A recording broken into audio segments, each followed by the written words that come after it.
I remember when I first heard the rhyme as a child. It terrified me.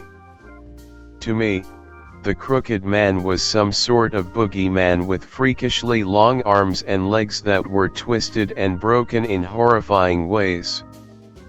I still have the rhyme memorized. It repeats in my brain like a skipping record. There was a crooked man, and he walked a crooked mile. He found a crooked sixpence against a crooked stile. He bought a crooked cat which caught a crooked mouse. And they all lived together in a little crooked house. My brother Benton, who loved to torture me as a child, ended up adding his own parts to the rhyme over time. The extra parts he added did nothing to console me or end my nightmares of this twisted boogeyman who always seemed to slink through the shadows. I remember the rhyme Benton told me by heart to this day. The crooked man watches you. His eyes are black, his lips are blue. The crooked man twists and crawls. He uses his crooked blade to kill. And when the curtain of night falls, he comes to get his thrill.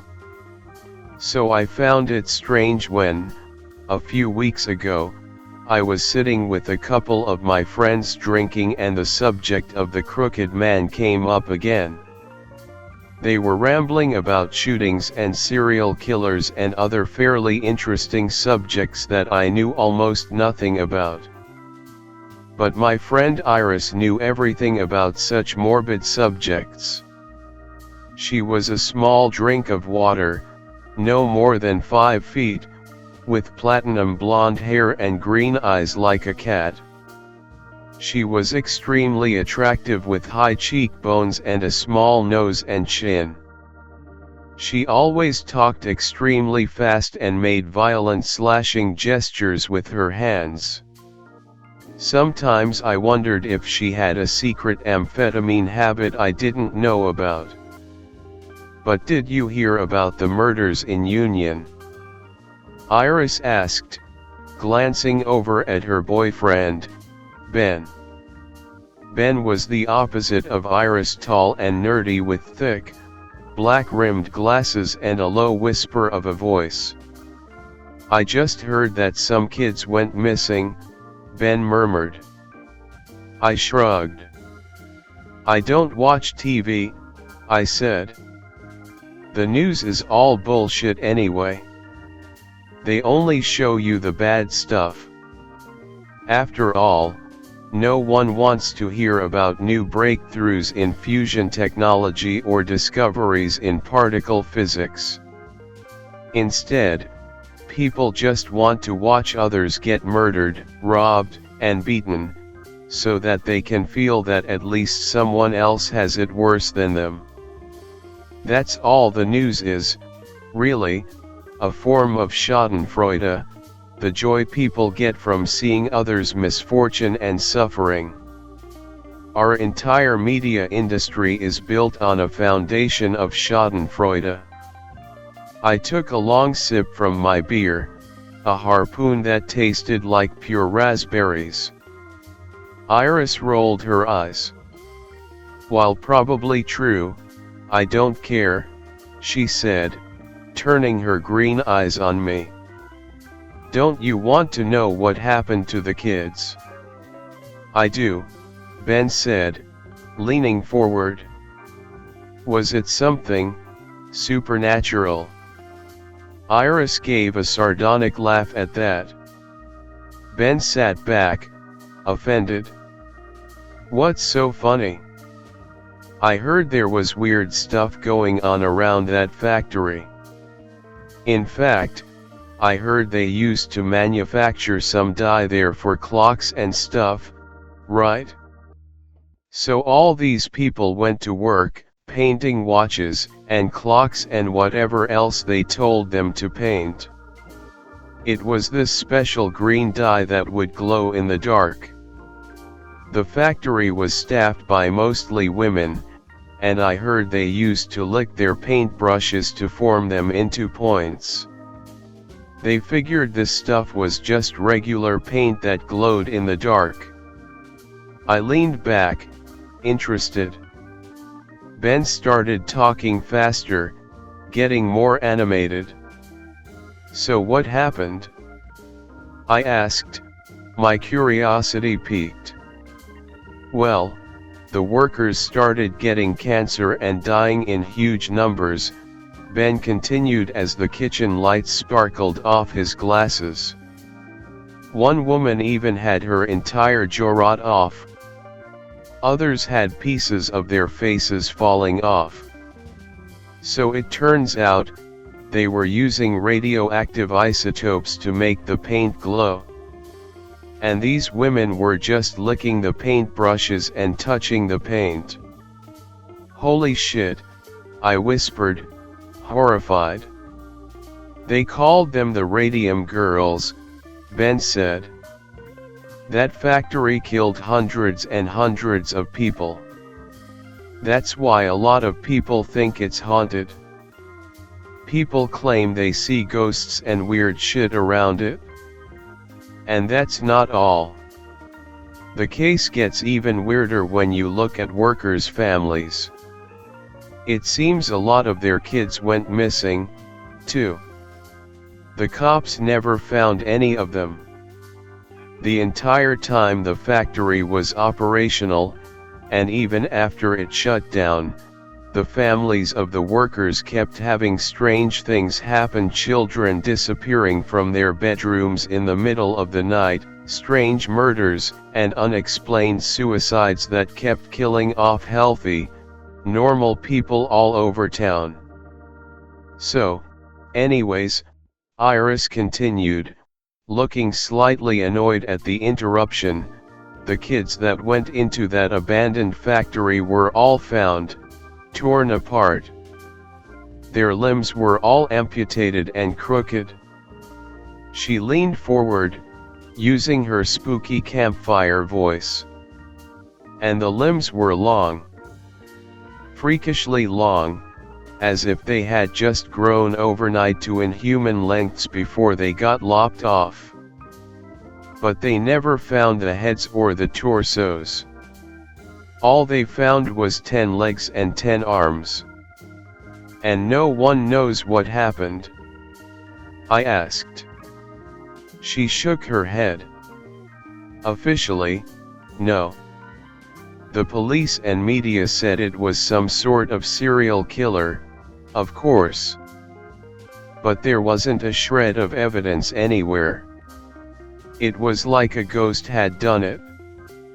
Where the limbs were piled up in the basement, there was no evidence that anyone had been there in months, no footsteps, or microscopic evidence of any presence. But the story doesn't end there.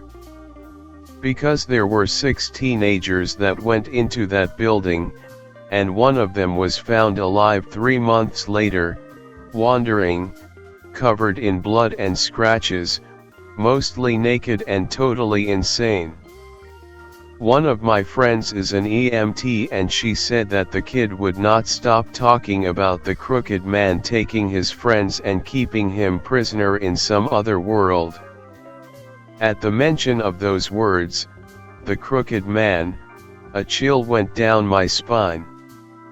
My heart felt like ice. "What did you say? What did the kid say?" I asked anxiously. Suddenly the room felt very hot, and the alcohol was not sitting well in my stomach. "He said he got kidnapped by someone called the Crooked Man," Iris repeated, taking a long sip from her wine.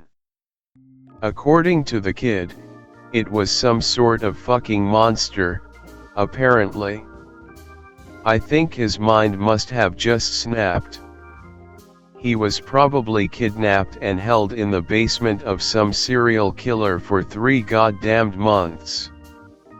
Who knows what he saw and experienced? People make up all sorts of crazy shit when they're traumatized. My hand was shaking so badly that I had to put my bottle down on the table. For some reason, my mind kept flashing back to my sister, Amelia, who had been kidnapped from her room in the middle of the night when my brother Benton and I were little.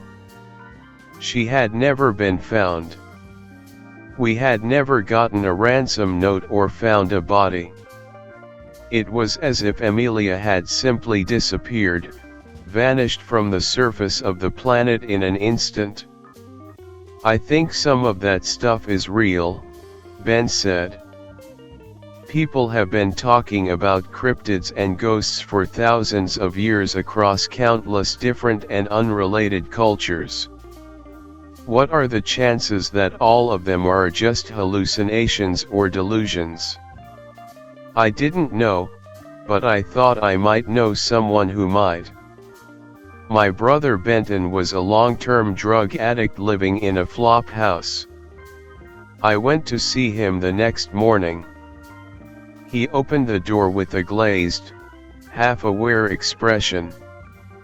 Scars covered his arms and legs. He looked like a walking skeleton. His eyes shone like the last bit of water at the bottom of a dying well. "Jack," he said, surprised, appearing to wake up slightly. "What are you doing here?" "I need to talk to you," I said, pushing past him into the one-bedroom place he called home. A cockroach skittered across the wall. As he closed the door, I saw bites from bedbugs all over his body. Benton turned, spreading out his hands. "Well, what is it, little brother? You know I'm all ears. You remember that rhyme you used to scare me with when we were little?" I asked. "That rhyme you made up about the crooked man?" He seemed to go a shade paler. "I didn't make anything up," he said. "That rhyme came from Grandma. She told it to Dad when he was little, before she died." "Grandma?" I asked, startled.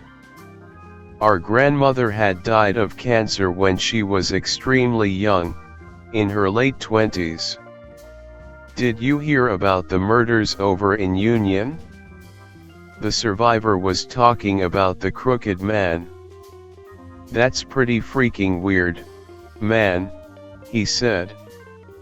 "Especially considering what happened to Grandma and Amelia, you know."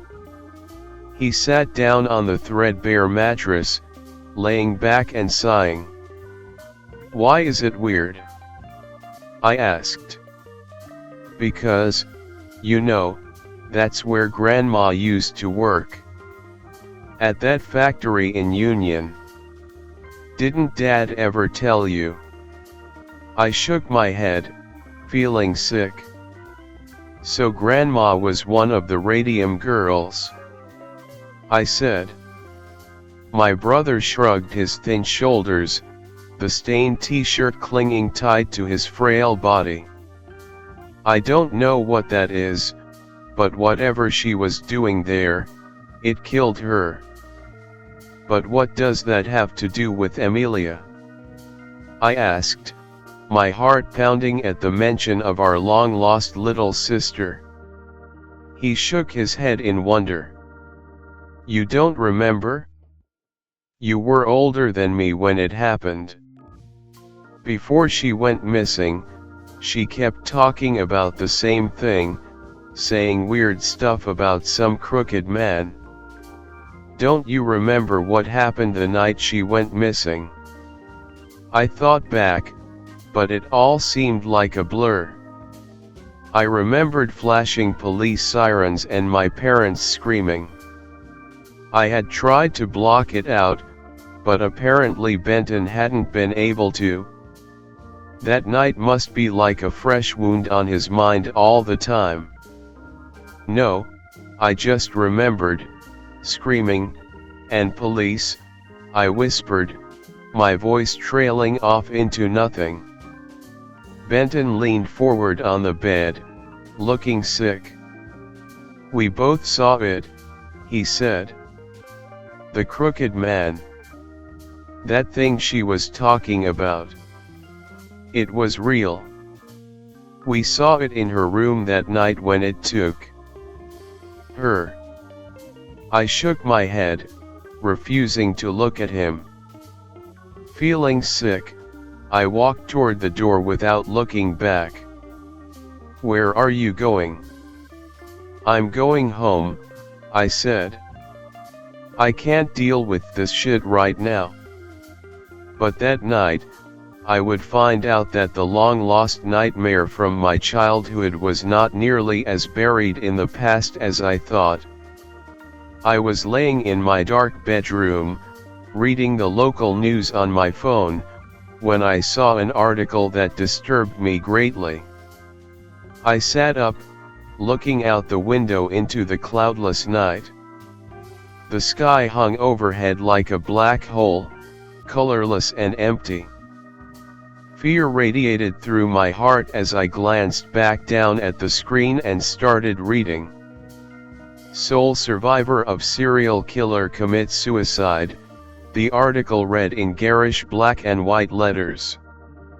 Michael Galantino, 18, was found dead in a psychiatric facility early this morning. In February, Michael Galantino and 5 others entered a local abandoned building. Friends who knew them stated that they often explored abandoned structures as part of an urban exploration group. But this would not be a normal night for the group. They all disappeared, and within 24 hours, police and search teams had been dispatched to look for the missing teenagers. The house was silent. I read the rest of the article with bated breath, my eyes wide. Some of the details I already knew, but others, such as the radioactive isotopes found on the dismembered limbs of the victims, I did not. I wondered about that. The police claimed that, after finding this strange clue, they had sent a team to inspect the abandoned factory with Geiger counters and look for signs of radioactivity. Perhaps the radium, which had a notoriously long half-life, had accumulated on the surfaces over the decades. But they said the radioactivity within the building was all within acceptable levels. It was just another bizarre piece of a puzzle that no one could solve. The house was deathly silent. I could hear my own heart beating a runaway rhythm in my ears. A rising sense of anxiety was filling me, but I didn't know why. It felt like some sort of pressure had changed all around me, as if the first wave of a massive blizzard had just blown into the room. I heard a creaking from across the dark room. At the same time, I felt a sting on my arm. I looked down, seeing a bed bug crawling across my skin, a small red welt rising in its wake. "Fuck!" I swore, grabbing it between my fingers and slicing it between my nails. Crimson spurted from its swollen body as if it were a tiny balloon. It exploded, staining my fingers red with my own blood. I should have never gone to see my brother. "Goddamned bedbugs," I muttered to myself. I hoped that was the only one.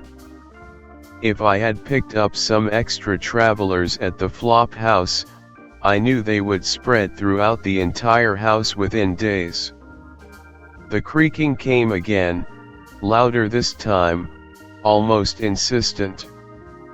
I glanced across the curtain of shadows that hung thick and black in the room, seeing the dark silhouette of my closet door swinging open. I could only stare, open-mouthed. A long moment passed, and then I heard breathing. It came out, ragged and slow with long pauses, like the choking of a murder victim.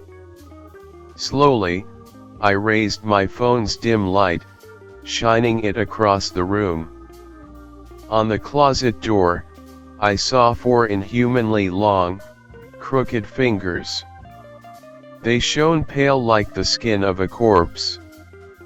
They twitched, then started rhythmically tapping on the door. And then I heard it, that rhyme, that horrible, gurgling rhyme. It came echoing out from the door in that same choked voice, like a forgotten wound from long ago. The crooked man watches you. His eyes are black, his lips are blue. It felt like I was in some sort of nightmare, but I knew from the sweat dripping down my forehead and the sensation of cloth sheets against my skin that this was all too real. Even a couple months later, I still remember that sensation of dread, the first of many terrors that this night would bring. I looked around for a weapon. All I found was a letter opener sitting next to some mail on the nearby nightstand. I grabbed it, a flimsy piece of metal in my shaking hands. I was afraid to move, afraid to call out or do anything, out of fear it might shatter the stillness and cause that ineffable horror to come oozing out. I knew I didn't want to see what was hiding behind that door. I looked at the open window. I was on the 2nd floor. I was afraid to even breathe too loudly at that moment. With the letter opener in my hand, I tried to silently slide myself across the mattress to the window only a few feet away. The bed frame groaned softly as I shifted my weight. The breathing from the closet stopped abruptly. I heard the door creaking open, the floorboards shifting. Heavy steps started in the darkness, heading towards me. As I pushed myself off the bed, I glanced back and saw something twisted loping across the room on crooked legs. It was the crooked man, the nightmare from my childhood. He towered over me with a toe fat that nearly scraped the ceiling. His lidless eyes were pure darkness, as black as death. They contrasted heavily with his bone-white skin. His lips and fingernails were a suffocating, cyanotic blue, like the lips of a murder victim. He stood up tall. The bones in his freakishly long legs cracked as the many strange joints of his enormous limbs bent in ways no human limb should bend. His fingers were strange and misshapen, each a foot long. They ended in sharp points of bone that poked out through the dead, white skin. He wore a black suit on his tall, emaciated frame. He moved towards me like flashing static, seeming to disappear and reappear closer and closer in every moment. In panic and terror, I dived headfirst toward the open window, hearing the gurgling breathing of the crooked man only a few feet behind me. I felt slashing talons of bone rip across my back, a burning pain and a feeling of blood soaking my shirt. Then I was flying out the window and falling headfirst towards the grass and bushes below. Time seemed to slow down as the ground rushed up to meet me. The wind whipped past my ears like the currents of a tornado. Instinctively, I tried to curl into a ball. As I smashed into the first of the bushes under my window, I rolled to try to put the brunt of the impact on my right shoulder. The thin branches of the bush crumpled under me like wet cardboard. I felt sharp sticks stabbing into my skin, opening up new slices and cuts to mix with the deep gashes on my back. I hit the dirt hard, a sudden pain radiating through my back. A jarring sensation crashed through my body. I rolled as I hit the ground, smacking my head into the lawn. The world spun around me and went dark. Suddenly, I was somewhere else. I found myself standing in a dark factory, surrounded by debris. Broken glass covered the floor, twinkling like fireflies under the light of the distant street lights outside. Strange graffiti covered the concrete walls all around me. "Don't look behind you," one of the tags read in slashing red letters. Underneath it, someone had spray-painted pure black eyes over a massive grinning mouth full of crooked black teeth. "Destroy it with fire. Save your soul," another one read in small, blue letters. I ran my hands over my face, wondering if I was dreaming. This all felt so real. I could feel the gentle breeze blowing through the broken windows on my skin, hear the rhythmic chirping of crickets outside. I heard soft sobbing behind me. I remembered the first graffiti tag I had seen and a sense of panic gripped my heart. I did not want to look back. "Fuck," I swore under my breath, trembling as I turned. But I didn't find some eldritch monstrosity with obsidian teeth and black, lidless eyes waiting there. Instead, I found a woman. She was crying, her back turned to me.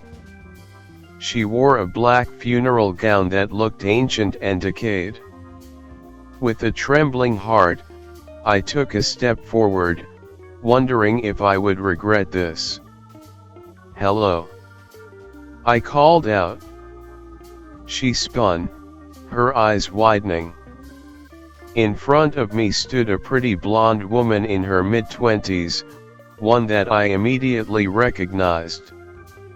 For I saw many of my own features reflected in that panicked face, the high cheekbones, the large chin, even the waviness of her hair. "Grandma," I whispered, looking around in wonder. "What is this? Am I dead?" She shook her head, her eyes still wet and red. She took a deep, shuddering breath and gave a faint smile. "Jack," she said in a soft, melodic voice. "I'm so happy to see you. I've been watching you. I've been so proud of you. Even though we never met, I want you to know that. I wished I could have lived longer, could have met you. If only I hadn't been murdered by that thing." She spat the last word with hatred and fear oozing from her voice. "I thought you died of cancer, Grandma," I asked. "What do you mean, he killed you?" She shook like a leaf in the wind, refusing to meet my gaze. "Everyone in that place was touched by something evil," she murmured, putting her face in her hands. Her voice quavered like a frightened little girl's. "The sickness radiated from that thing. It followed us like a cancer, made us weak, and then took our breath away. After the long torture was finished, he came to strangle me. He didn't just kill me, Jack. He murdered my sister and brother, too. I saw it." Her head ratcheted up, looking behind me all of a sudden. Her eyes widened in terror. "You need to kill it, Jack," she whispered grimly.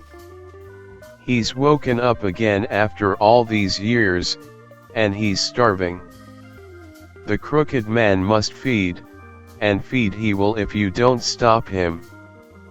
You need to come to the factory and end it. Otherwise, he will keep on killing. The crooked man will never stop hunting you. He will kill you and everyone you love. How? I asked, afraid to look back as the disturbing sounds grew closer and closer. Grandma backpedaled quickly, as if the demons of hell were approaching. How? How do I end it? I heard a horrible, choked breathing behind me, then the world faded. I woke up suddenly on the lawn, my head pounding. It didn't seem like much time had passed. I must have knocked myself out. I raised my fingers to my forehead. My fingers came away slick with blood. For a long moment, I lay there, hyperventilating and looking up at the cloudless abyss of a sky. My body felt bruised and battered, and I wasn't even sure if I could walk. Then I saw a pale, hairless visage peeking over the edge of the windowsill with eyes as dark as night. Its face split into a grin with a crack, making a sound like ripping plastic. The bone-white mask of dead skin looked at me with a feverish intensity, a kind of psychopathic hunger that radiated from every pore of his body. With horror, I saw the crooked man's teeth were as black as his eyes, gleaming like polished jetstone. A rush of adrenaline pushed me up from the ground. I realized I was tremendously lucky, that I had been laying there with my keys still in my pocket and my cell phone in hand, fully dressed except for the fact I was wearing slippers. I sprinted across the lawn towards my car. I heard the crooked man scream out after me. "You'll be with grandmother soon, Jackie boy," he hissed in his gurgling voice. "No one escapes. No one." I flew down the highway in my car, the phone in my trembling hand. Looking down at it, I called Iris right away. She answered groggily. "Hello," she said. "Jesus, Iris, it's after me," I said frantically. "Something's happening. I got attacked in my own bedroom." "Did you call the cops?" she asked, seeming to wake up instantly. I looked down at the clock in the center console, seeing it was already past midnight. It wasn't a person. I saw something. I think it was the same thing that took those teenagers, and now it's after me. "Are you guys home?" There was a long pause on the other end. I heard whispering in the background. "Yeah, sure, come over," she said. I knew Ben was somewhat of a gun nut, and had a nice little collection at the house. I would feel much safer if I made it there. And if I had them on my side, that would be all the better. Ben and Iris lived in the middle of a back road surrounded by forests. The dark trees loomed overhead like priests with their heads bowed. The light from their front porch streamed into the creeping shadows as I pulled into their driveway. The sound of the car idling seemed far too loud in this place where the woods closed in all around me. I didn't know what was hiding in those trees. I immediately shut it off. Ben was a veteran who knew much more about combat and guns than I did. His collection was also somewhat impressive: an Armalite AR-15, a Judge, a 12-gauge Benelli, two crappy little .22s, a .45 Ruger, a Nosler 21 and a 10-gauge Mossberg. I had gone out shooting with him and Iris quite a few times. I would feel much safer once I was inside. The cloudless black sky hung overhead like the lid of a coffin. Their little two-story place with the wraparound porch looked quaint, almost like a little rural cabin. I stumbled out of the car. I'm sure I was quite a sight, battered and covered in clotting gashes and cuts, my eyes wide and panicked. I constantly looked around, checking my back. Every time I did, I expected to see something there, something close by with blue lips like a corpse and deformed, twisting bones. I had nearly gotten to the front of the house when I saw, through the narrow side lights at top of the door, the face of the crooked man standing only feet away. I heard faint gurgling of his diseased breathing even through the wall. His hairless face was split into a grin like a death's head, his lidless eyes bulging and excited. He raised his misshapen fingers to the window and gave me a little wave, opening and closing his fingers slowly. Then he turned and disappeared deeper into the house. I immediately tried opening the door, to yell to Iris and Ben to watch out, but the door was locked. I called Iris. Each ring seemed to take an eternity. Finally, she answered. "Hello? What, are you here?" she asked. "Iris. Get the fuck out of the house. You and Ben aren't alone in there. There's a man coming in your direction right now." I screamed, panicked. "Jump out the window if you have to. It's coming." "What?" she said, sounding alarmed and confused.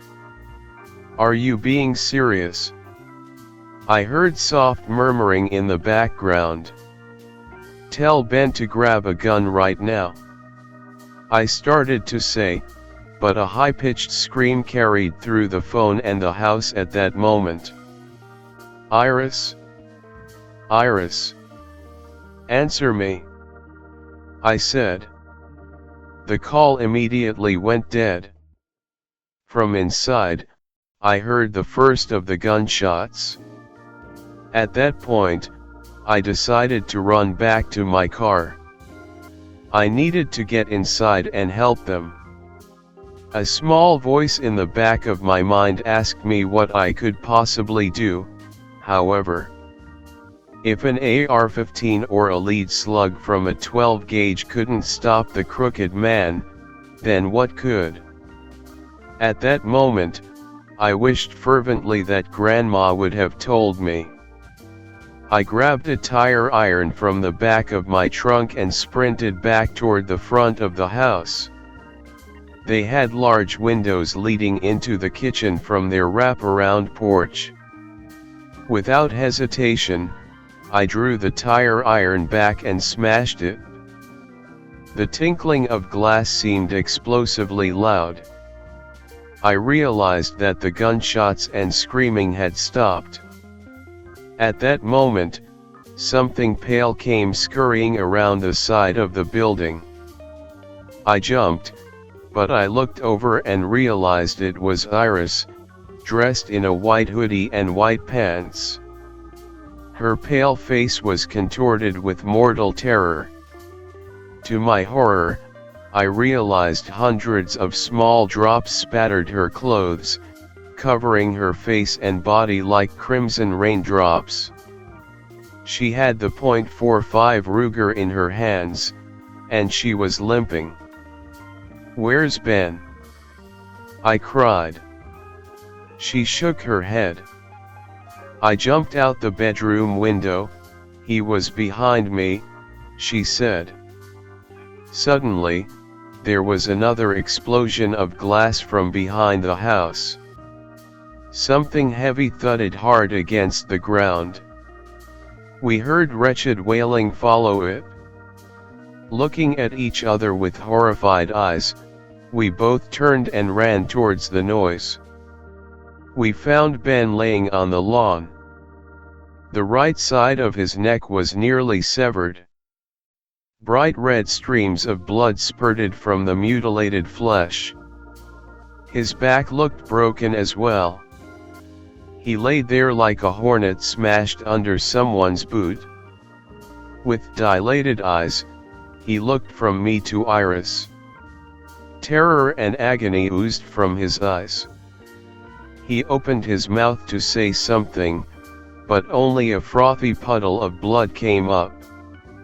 I grabbed Iris and pulled her toward the car. She stood like a statue, resistant and unmoving. "Iris, we need to go," I hissed. She seemed to wake up then, looking at me. Then she looked past me, her eyes glancing up and widening with horror. I turned, seeing the crooked man peering down from the upstairs window, his toe fat balanced on his alien skull, a grin of sadistic glee marring his face. "We need to leave," I repeated, pulling her. She came willingly. We stumbled away from the corpse of Ben. The crooked man's black eyes followed us like cameras. I got her in the car and peeled out of there. Every time I closed my eyes, though, even just to blink, I would catch a glimpse of the crooked man's smiling visage. "Where are we going?" Iris called. "We need to call the cops. My phone is upstairs on the floor somewhere." "The cops aren't going to help us," I said. "That thing isn't human. It can go wherever it wants, apparently. You think a police station would protect us? The cops would leave for a few minutes and come back to find us dead. We need to end this. We need to go to the abandoned factory." "The abandoned factory?" Iris asked, confused. I told her the story, everything that had happened up to that point, even the vision of my grandmother. "That's fucking nuts," Iris muttered. "This whole thing is crazy. There's no way there's actually such a thing as a crooked man. Shit like that doesn't happen in real life. It's gotta be a serial killer in some sort of weird costume." "You know it's not," I answered. "You saw that thing. That's no mask." I sped on the highway at 100 miles an hour toward Union, toward the abandoned factory where this had all started so many years ago. As we pulled into the cracked lot surrounding the old, run-down building, a sense of overwhelming dread crashed through my chest. I felt like I was stuck in some cyclical nightmare from which it was impossible to wake up. I pulled out a cigarette and lighter from my cup holder and lit it. Iris gave me a strange look. "This is probably my last cigarette," I said. "Might as well enjoy it." Iris didn't say anything, her dilated eyes simply flicking around randomly. She looked like she was still partially in shock. Slowly, she got out of the car, limping across the parking lot by my side. "I hurt my ankle when I jumped from the window," she said. "I don't think I'm going to be doing much running. It feels swollen." "I'm just glad you still have the .45, I said. "Though I wish you had grabbed the AR. She shook her head. Ben shot that thing with a 10-gauge shotgun in the chest. With a slug, she said. It didn't work. The pistol might slow it down, but it's not going to kill it. We need to find another way. I remembered the graffiti in the factory, destroy it with fire. Save your soul. We found a threshold in the back where the door was totally knocked off the hinges. It lay on top of crunching shards of glass and layers of thick dust. Old rectangular tables were still nailed into the wooden floor, their surfaces pockmarked and covered in grime. Most of the windows had giant, spider-webbing cracks running through the glass, though some were just smashed entirely. I had never been here, but as I walked further in, I realized it was exactly the same as I had seen in my vision with my grandmother. Even the same graffiti was there. "Don't look behind you," was splayed across the wall in giant letters. Fuck. This place is creepy, Iris whispered. She held the Ruger clenched tightly in her hand, her knuckles white. Where do we go? I'm not sure, I said. I think we're supposed to burn something. Maybe we should just burn down the whole factory. Iris gave me a funny look. That's your plan? Lighting an abandoned building on fire, she asked with an expression of grave concern. Let's look around, I said. Maybe we're supposed to find something. We descended deeper into the factory, through more identical rooms that looked like they were from the apocalypse. At the end, I found old, concrete steps leading down into the pitch-black basement. I pulled out my cell phone, shining the LED light down the steps. Iris gave me a worried look. Let's go, I whispered grimly. I felt watched here, even more than at Iris' house. I knew the crooked man was near, biding his time, playing with his food like a cat with a mouse. The steps led into a concrete boiler room with ancient, rusted machinery still welded into the floor. All over the dark walls, someone had spray-painted pictures of extended, contorted arms and limbs with fingers like talons. There was a smell down here, too, a smell like rotting bodies. As we got to the center, I heard crying behind us. I turned to see my grandmother, pale and ghostly, crying into her hands. "Grandma," I whispered. Iris looked at me, confused. "Who are you talking to?" she asked. I shook my head. My grandmother looked up at me, fresh tears in her ghostly eyes. "Jack, you need to burn it," my grandmother said with a quaver in her voice. "The corpse of the owner, the one who killed us all, it's hidden in the surge pump. We came together to end it, to end the deaths, but it didn't stop it. Somehow, he's still connected to this world through that body. It's been in there, festering like an open wound for who knows how long." I looked at the surge pump across the room. Iris could apparently neither see nor hear my grandmother. "It's in there," I murmured, pointing at the pump. "We need to burn the body hidden in there." The surge pump had valves and a giant wheel at the end. It was a horizontal cylinder that looked just big enough to stuff a man's body into. The rusted pipes grew smaller as they crawled up the wall. I put my hands on the rusted wheel and turned. It looked like something from a submarine door. With a squeal of tortured metal, the surge pump began opening.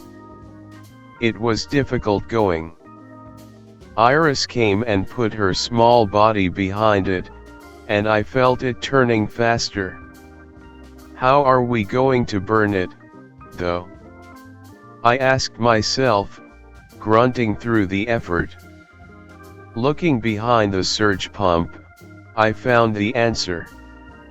A fairly fresh dead body lay there hidden under the metal of the surge pump, holding a small can of gasoline. It looked like a young man in his 20s with dark hair and tanned skin. His arms and legs had been ripped off, and now only a decomposing torso and head remained. Another victim of the crooked man? Iris asked. He was so close, I wondered, at that moment, how many others had been drawn here, how many victims the crooked man was hunting. I grabbed the gasoline. I heard a skittering of feet behind us. Iris backpedaled and gave a horrified scream. In terror, I looked behind us and saw the crooked man, flanked by the transformed bodies of 7 children. Their arms and legs had all grown inhumanly long, bending in strange places like crooked stalks. Their faces had become like the crooked man's, their eyes black and lips blue, their teeth long and dark, their movements jerky and eerie. Iris raised the Ruger. In that concrete tomb, the gunshots reverberated like exploding missiles, deafening me. With waves of adrenaline shaking every muscle in my body, I swung the end of the surge pump open. Stuffed into the narrow metal steel tube, I saw a mummified corpse covered in tattered rags. Its grinning skull was a mass of cobwebs and dead insects. I unscrewed and overturned the gas can, then pushed it quickly into the tunnel. It just fit through the narrow enclosure. The gunshots ended as abruptly as they had started. Beside me, Iris was still frantically pulling the trigger, her face a broken mask of shell shock. I dared not look back as I pulled the lighter out and flicked it. With my ears ringing from the gunshots still, I couldn't hear a thing, though the ringing had started to slowly fade. A wave of cold, dead flesh crashed into my back. I went flying forward. Next to me, Iris threw the empty pistol at the nearest of the transformed children. It smacked the boy in the head with a dull crack, but his black, lidless eyes never looked away. As I fell, the lighter touched the edge of the surge pump. A few drops of gas ignited, sizzling, and dripping in liquid flames. After what felt like an eternal moment, the rest of it lit up with a whump and a flash of burning heat. The crooked man started wailing, a tortured, diseased wailing that seemed like it had the voices of many screaming children mixed in with it. I knocked hard to the ground, slamming my head against the concrete floor.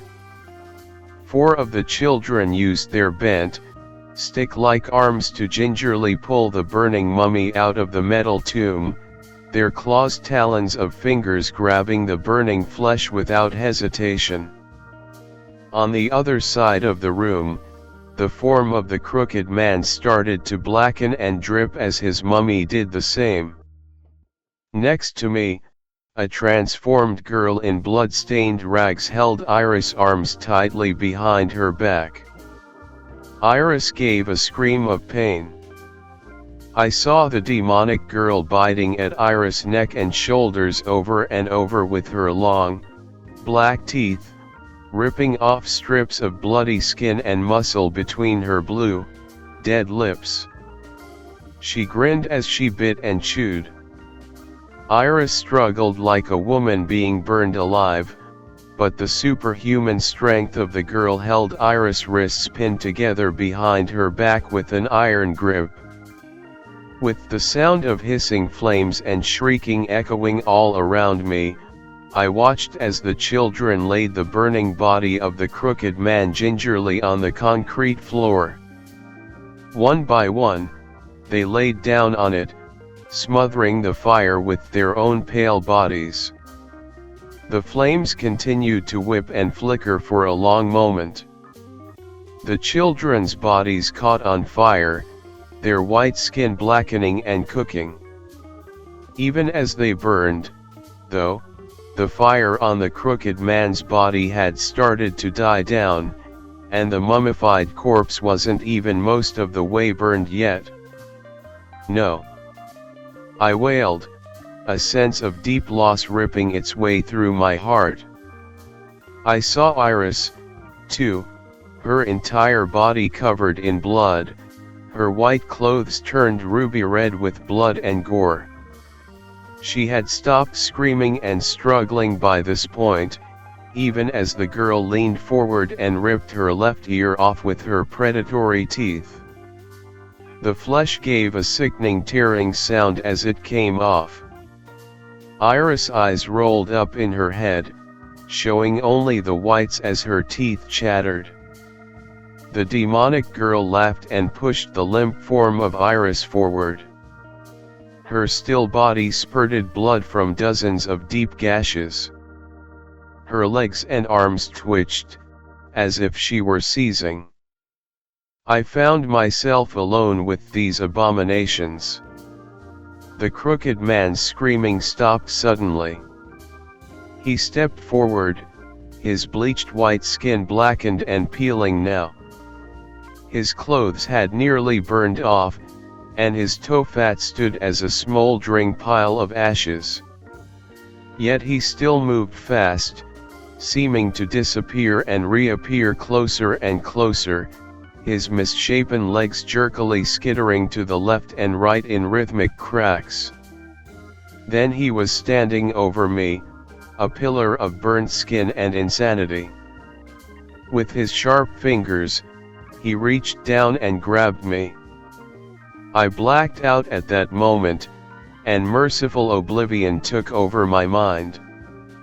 I don't remember much of the next couple months. I woke up in some strange, otherworldly city where the sky rained fire and corpses hung from lampposts all down the street.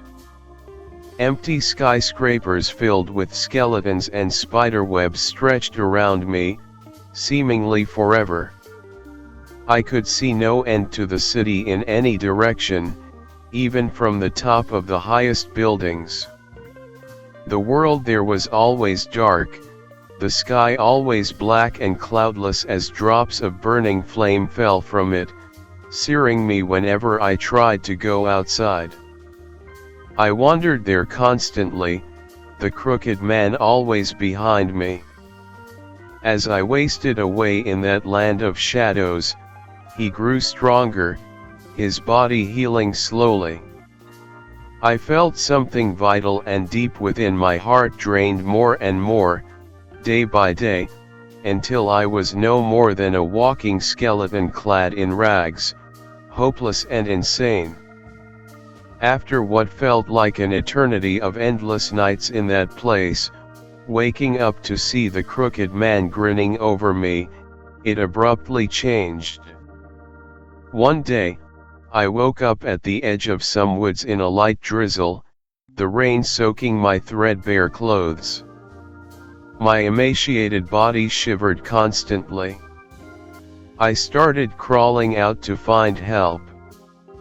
With the last of my strength, I pushed myself off the ground. Behind me, I heard a gurgling voice ringing out from every tree. "I'll be with you until the end, Jack.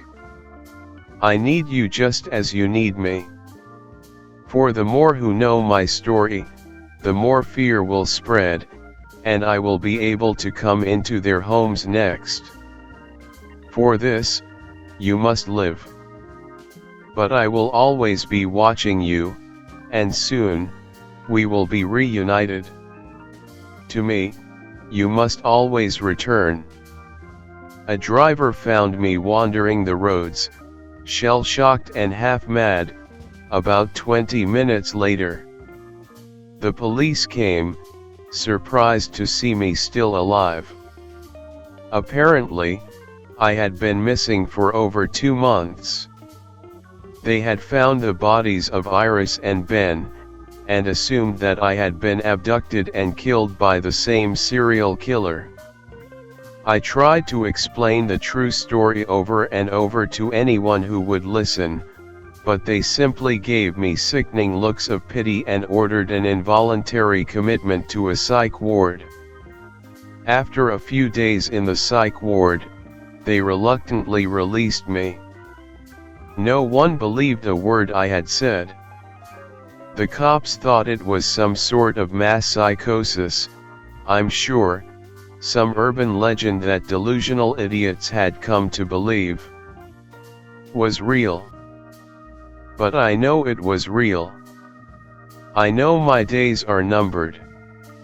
It might look like a suicide or a murder or an accident, but, in the end, the crooked man always comes back and takes what's his.